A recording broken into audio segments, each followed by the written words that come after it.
उत्तर प्रदेश में आउटसोर्स कर्मचारियों के लिए नई व्यवस्था 3 साल की सेवा और बढ़म मानदेय। लाखों आउटसोर्स कर्मचारियों के लिए उत्तर प्रदेश सरकार ने बड़ी राहत की घोषणा की है। अब तक 1 साल के अनुबंध पर काम करने वाले आउटसोर्स कर्मियों को 3 साल तक लगातार सेवा देने का मौका मिलेगा। इसके बाद उनकी सेवा का रिन्यूअल यानी नवीनीकरण भी हो सकेगा। नई व्यवस्था में कर्मचारियों को मिलने वाली सबसे बड़ी राहत ये है कि अब उनका वेतन हर महीने की 1 से 5 तारीख तक सीधे बैंक खाते में जाएगा। साथ ही उन्हें न्यूनतम 12,000 रुपए प्रति माह मानदेय मिलेगा। इससे पहले ये लगभग 10,000 रुपए था।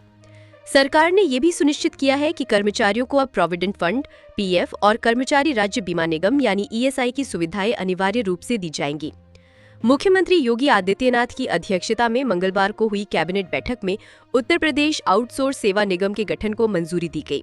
अब कोई भी विभाग सीधे आउटसोर्स एजेंसियों का चयन नहीं करेगा, बल्कि ये प्रक्रिया जेम पोर्टल के माध्यम से निगम द्वारा की जाएगी।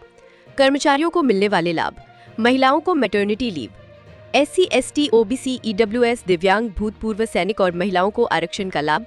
कर्मचारी की सेवा के दौरान मृत्यु होने पर परिवार को 15,000 रुपए अंतिम संस्कार सहायता। समय समय पर कर्मचारियों के लिए प्रशिक्षण यानी ट्रेनिंग की व्यवस्था।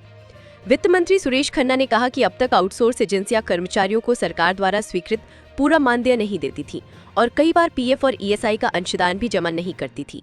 इन अनियमितताओं को रोकने और कर्मचारियों का हक दिलाने के लिए ही निगम का गठन किया गया है।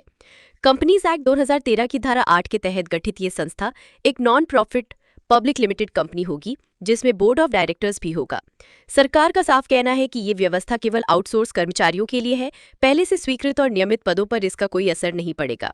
नई व्यवस्था से कर्मचारियों का भविष्य सुरक्षित होगा, पारदर्शिता बढ़ेगी और वेतन समय पर मिलेगा। सरकार को उम्मीद है कि इससे आउटसोर्स कर्मियों का मनोबल भी ऊंचा होगा और उनकी कार्य क्षमता बढ़ेगी।